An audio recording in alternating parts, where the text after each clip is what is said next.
পক্ষ থেকে জাহাঙ্গীর ভাইয়ের পক্ষ থেকে জাহাঙ্গীর ভাইয়ের পক্ষ থেকে দেওঘরের পক্ষ থেকে লাল গোলাপ শুভেচ্ছা দেওঘরের পক্ষ থেকে লাল গোলাপ শুভেচ্ছা জাহাঙ্গীর ভাইয়ের পক্ষ থেকে লাল গোলাপ শুভেচ্ছা দেওঘরের পক্ষ থেকে লাল গোলাপ শুভেচ্ছা জাহাঙ্গীর ভাইয়ের পক্ষ থেকে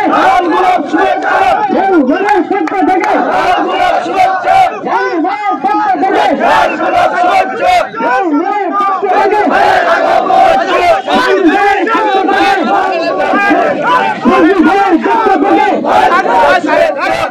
ভাইয়ের পক্ষ থেকে লাল গোলাপ শুভেচ্ছা দেওঘরের পক্ষ থেকে লাল গোলাপ শুভেচ্ছা পক্ষ থেকে জাহাঙ্গীর ভাইয়ের পক্ষ থেকে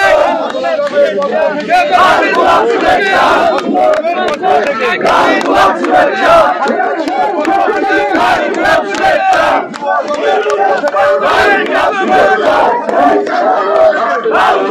দেওঘরের পক্ষ থেকে জাহাঙ্গীর ভাইয়ের পক্ষ থেকে লাল গোলাপ শুভেচ্ছা দেওঘরের পক্ষ থেকে জাহাঙ্গীর ভাইয়ের পক্ষ থেকে লাল গোলাপ শুভেচ্ছা দেওঘরের পক্ষ থেকে লাল গোলাপ শুভেচ্ছা জাহাঙ্গীর ভাইয়ের পক্ষ থেকে লাল গোলাপ শুভেচ্ছা দেওঘরের পক্ষ থেকে লাল গোলাপ শুভেচ্ছা দেওঘরের পক্ষ থেকে লাল গোলাপ শুভেচ্ছা।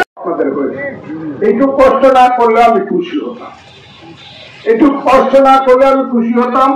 তবে এসেছেন যেহেতু আমি বলে যাই, কালকে আমার জন্য থানা তিনটেই সমান, হাতের 5টা আঙ্গুল যেমন আমার জন্য সমান, ঠিক তেমনি অষ্টগ্রাম মিটামন ইটনা তিনটাই আমার জন্য সমান। তবে ইটনাতে কালকে একটা বিজয় অনুষ্ঠান, যাকে আমি বিজয় উৎসব নাম দিয়েছি, আমি এবং আমরা সবাই মিলে 3 থানা মিলেই এটা আয়োজন করেছি ইটনা কলেজ মাঠে। কালকে দুপুর 2টা, জাস্ট দুপুর 2টায় শুরু হবে, রাত 12টায় শেষ হবে। এখানে বাংলাদেশের শ্রেষ্ঠ শিল্পীরা আসবেন, কিশোরগঞ্জের সমস্ত নেতারা, শরীফুল আলম সভাপতি, সাধারণ সম্পাদক মাজারুল ইসলাম সহ সমস্ত নেতারা আসবেন। আমি আপনাদেরকে এটা দাওয়াত দিলে এটা পছন্দ লাগে, আপনারা তো আমার নিজের মানুষ। ভাইয়ের বাড়িতে ভাই আসবেন, বড় ভাইয়ের বাড়িতে ছোট ভাই আসবেন, বন্ধুর বাড়িতে বন্ধু আসবেন, পিতার বাড়িতে সন্তান আসবেন। এইটুকু শুধু আপনাদেরকে আমি বলে গেলাম। আমি জানি আপনাদের কষ্ট হবে, কিন্তু 15 বছর আমরা কেউ আনন্দ করতে পারিনি। 15 বছর আমাদের চোখে শুধু পানি ছিল, আমরা শুধু জেল কেটেছি, পালিয়ে থেকেছি, একটা গান শোনার মন আমাদের ছিল না। আজকে আমাদের সময় আসছে 15 বছর পরে। আসুন না কালকে সবাই মিলে বিজয় উৎসবে একটু আনন্দ করি, কি বলেন আপনারা? আপনারা সবাইকে আমি দাওয়াত করলাম। আসসালামু আলাইকুম। এখন চুপে চাপে মিশে এখানে বিসমিল্লাহির রহমানির রহিম উপস্থিত আমাদের প্রিয় নেতা জনাব অ্যাডভোকেট ফজলুর রহমান ফজলু ভাই, উপস্থিত অষ্টগ্রামের সংগ্রামী জনতা। আমরা জানি কিছুদিন পূর্বে দেওঘরে কুখ্যাত 2জন চোর জনগণ দ্বারা ধিকৃত হয়ে বা জনগণের প্রহারে মৃত্যুবরণ করেছে।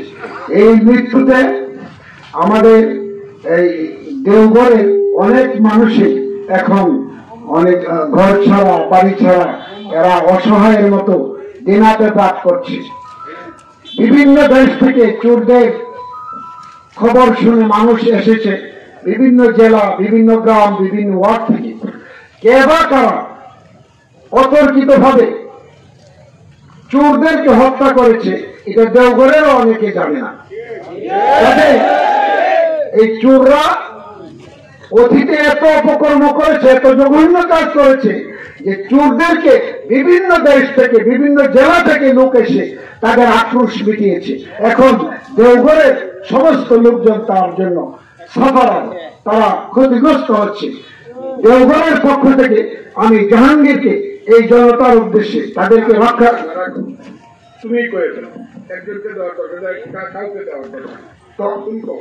আমরা আশা করি এই দেওঘরের লোকদেরকে রক্ষার জন্য দেওঘরের লোকদেরকে নিরাপত্তা দেওয়ার জন্য, দেওঘরের লোকদের যেন সাফারান না হয়, ক্ষতিগ্রস্ত না হয়, সেজন্য আমরা নেতার মুখ থেকে নেতার সাহায্য সহযোগিতা পাবো, এই আশ্বাসটুকু আমরা আজকে চাই।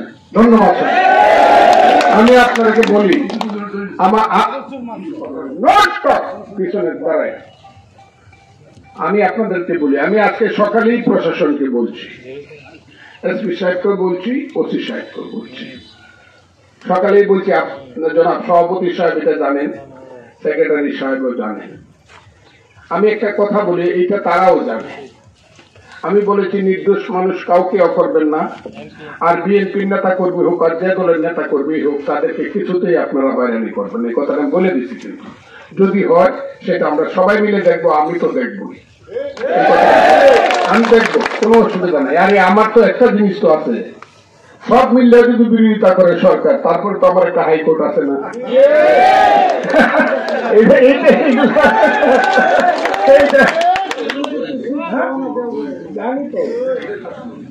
আমি দুইজন লোক ধরে নিচ্ছে, তারা কারা আমি জানি না, আমি দেখবো এটা। এটা আমার সাথে ব্যক্তিগত, এইভাবে জনসভার মধ্যে এইসব আলাপ করাটা ঠিক না, আইনগত ব্যাপার। আমি এটা দেখবো, আমি তো বলছি আমি দেখবো, বা দেখবো। আপনারা এখন চলে